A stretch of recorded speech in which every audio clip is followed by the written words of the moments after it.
Welcome to the Page Farm and Home Museum. The museum was established in 1994 to collect, document, preserve, interpret, and disseminate knowledge of Maine history relating to farms and farming communities between 1865 and 1940, providing an educational and cultural experience for the public and a resource for researchers of this period. Our tour starts here with the Maine Experiment Station barn.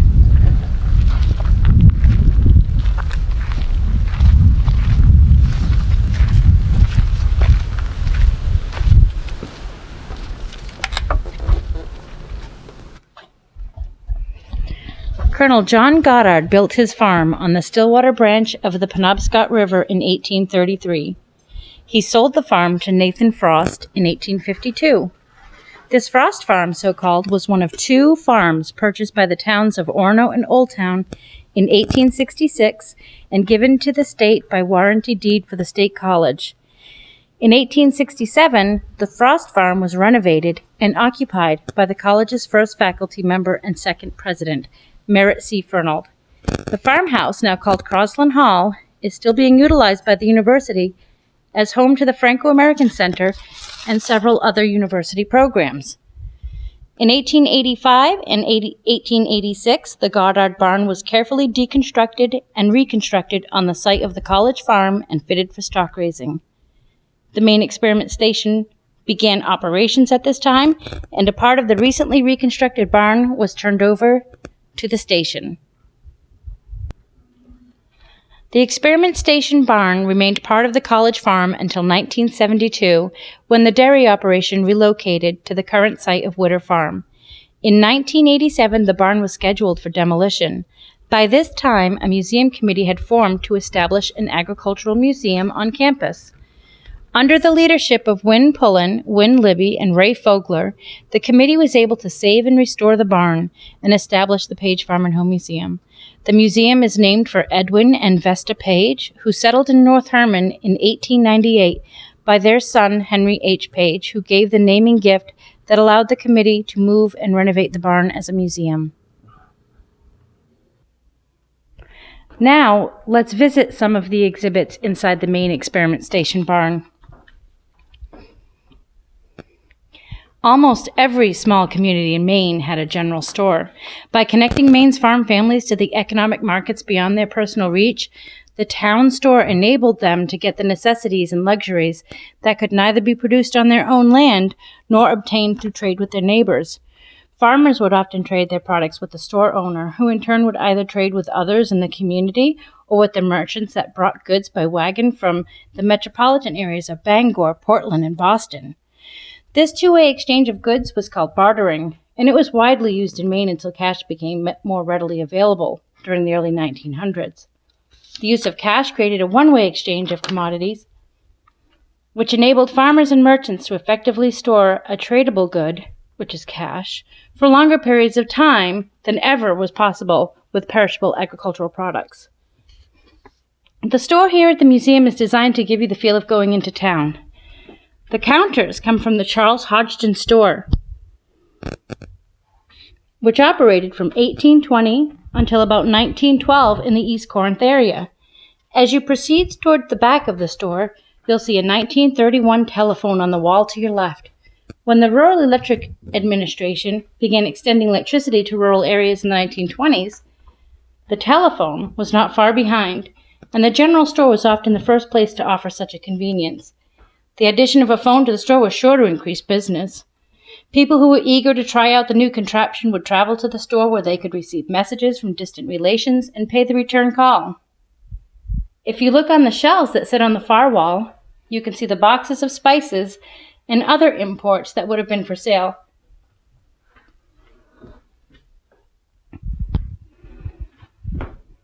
By continuing along the outside wall, you can see a large ice box.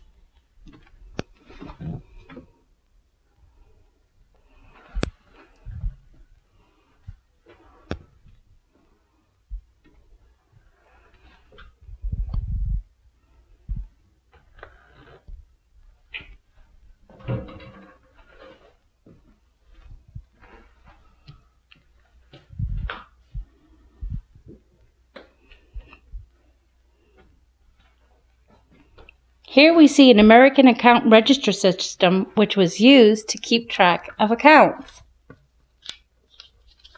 The flip-up panels were used to organize sales slips. When people came in to settle their bill, the store clerk would look up at the name and the account number on the list that was kept under the glass.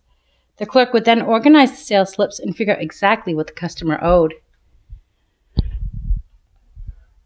On another wall is a set of combination-style mailboxes. These boxes were commonly located at the store for the same reason that the telephone was. The combination lockbox became popular at around the turn of the century. Prior to the lockable box, a person's mail would be placed in an individualized pigeonhole behind the counter, and a postal worker would wait behind the counter to retrieve customers' mail for them. If you look in these boxes, originally from Hope, Maine, you may find a letter from long ago. The rope bed and feather mattress was generally in use prior to 1860, but still found in some Maine homes much later. The bed consists of a wooden frame with ropes woven in a crisscross manner to form the support for a feather-filled mattress. Although the bed was very comfortable when you first lay down, within a few hours you undoubtedly began to feel a bit stiff, as the feather mattress became compressed between the gaps in the rope supports. When you got up, you had to be sure to fluff the mattress back up, make the bed, and refold the quilt. A crib or cradle would have been found in the parents' room. The typical farm family of the late 19th and early 20th centuries had as many as 10 or more children, many of whom used the same crib at one point or another. Children often stayed in the crib until they either outgrew it or were replaced by a younger sibling. The child would then move into a bedroom with their brothers and sisters, where they often shared a common bed. A bowl and pitcher used for bathing before bathtubs is found on the commode. The chamber pot came in handy on those cold, dark Maine winter nights when a trip to the privy would otherwise be called for.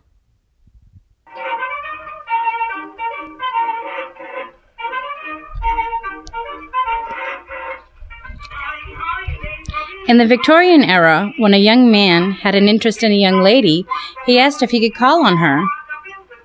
This may be a foreign concept to the younger generation. Maybe I should explain.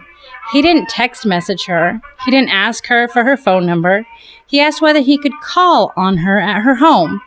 This involved coming to her house, sitting a modest distance away from the young lady, and conversing politely, perhaps in the presence of a chaperone. Often this was done in a room of the house called the parlor. This was appropriate, since the English word parlor comes from a French word that means to speak. In Victorian times, the parlor was the best room of the house, reserved for special occasions or special visitors. It contained family photographs and other treasured possessions. It might have contained an organ or piano, vases, statuettes, lamps. The parlor table would have proudly displayed the family Bible. The furniture, while the nicest that the family could afford, was made for looks rather than comfort. During the 19th century, people found they had more leisure time than previous generations had enjoyed. This led to the creation of various forms of recreation, including games played indoors.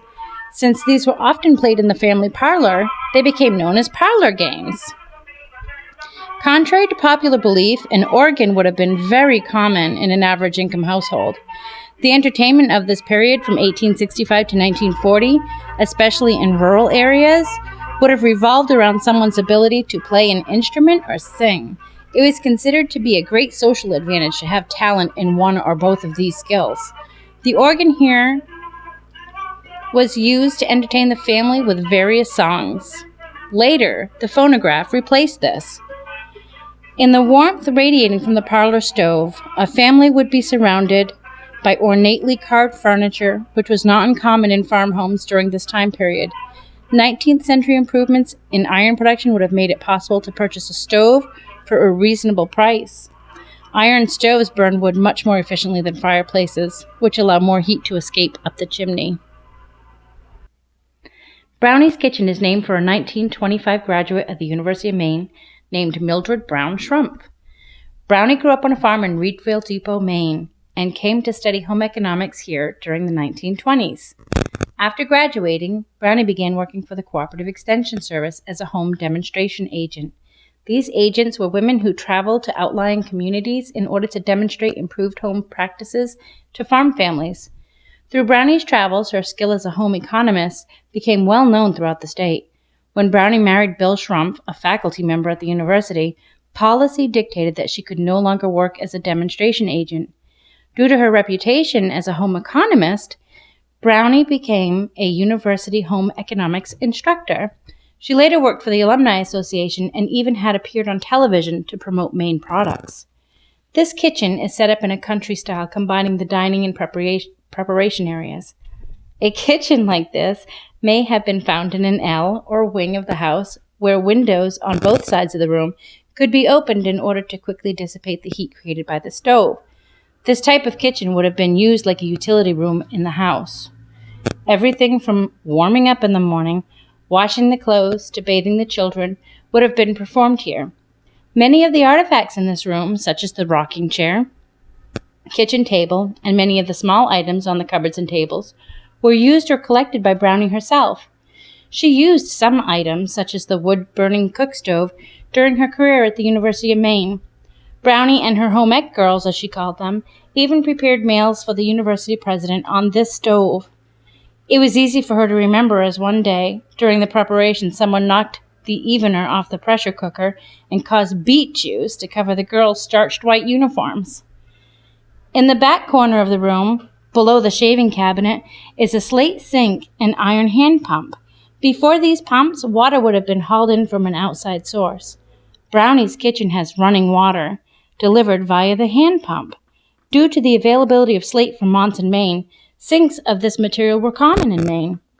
Just inside the kitchen, you'll notice a variety of laundry equipment, used either in the kitchen or in a shed just outside. This shows a progression of technology. The wooden laundry machine to the older style laundry tub made a woman's job a little bit easier. The tin bathtub was much different than today's individualized showers. All of the children generally bathed at the same time. All the boys in the house would bathe while the girls tended to other chores and vice versa. The tub would be placed on the floor and one of the children would stand in it.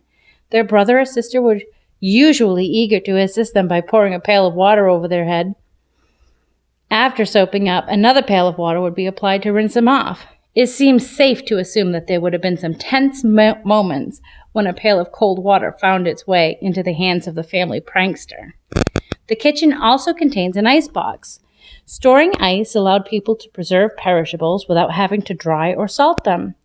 This early-style refrigerator worked by putting ice into the top compartment and allowing the cool air to sink to the food located in the bottom area.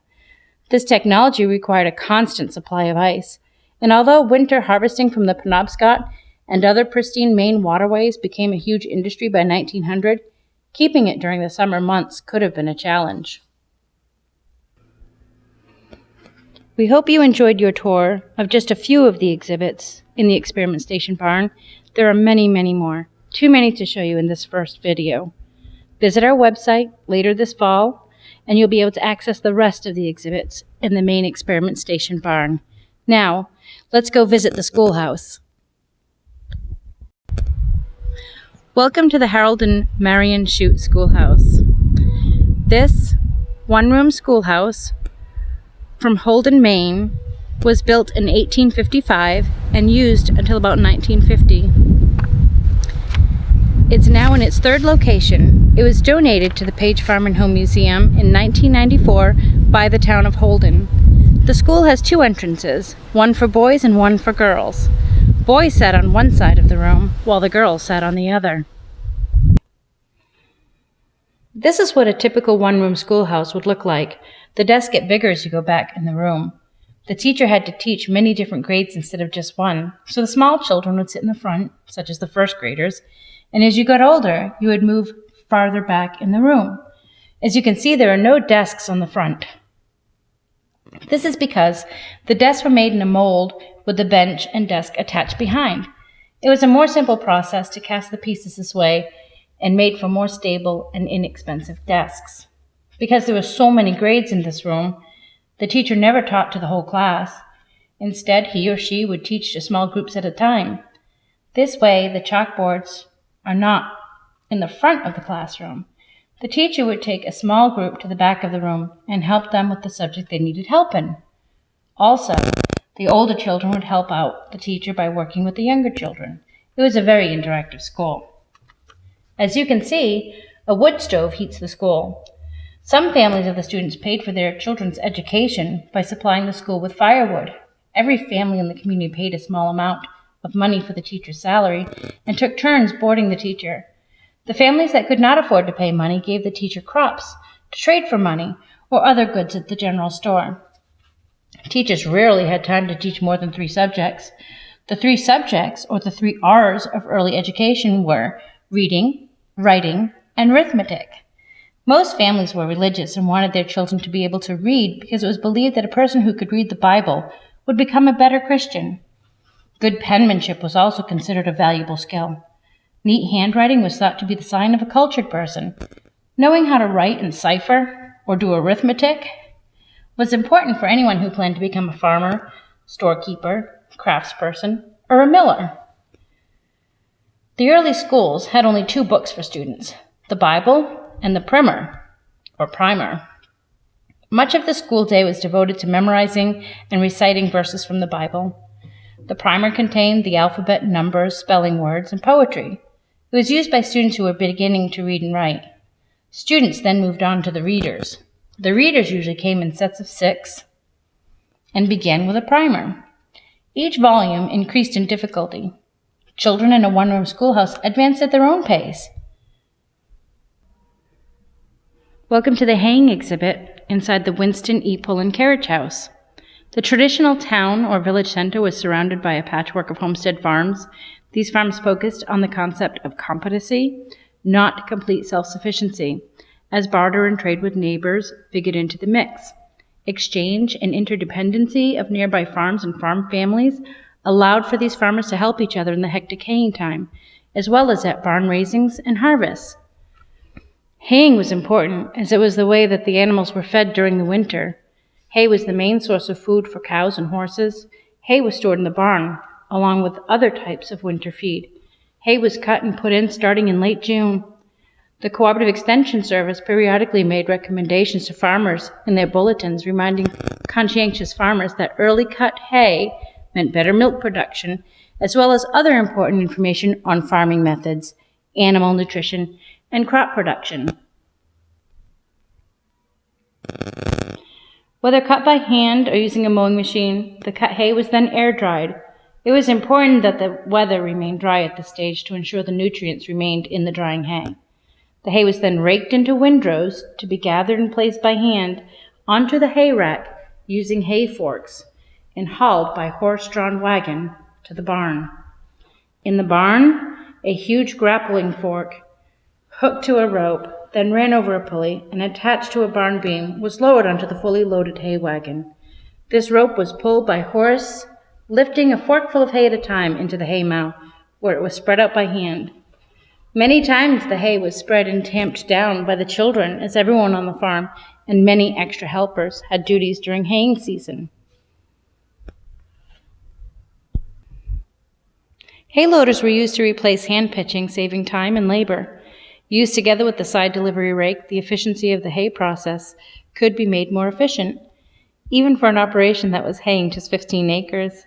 Speed and the quality of the hay justified the expense, and keeping the loader under cover made it last longer. Hay presses were used to make bales of hay.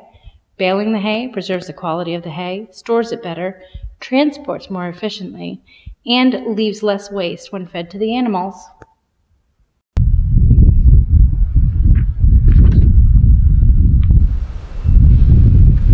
Now, you are entering what was, for the most part, a 19th, early 20th century blacksmith shop from Southwest Harbor. The first item that you will encounter is a hand-operated grindstone. One person, who would use the spinning stone to grind a sharp edge onto a metal object, would operate this grindstone. In the front of the shop, you can see a standing portable forge.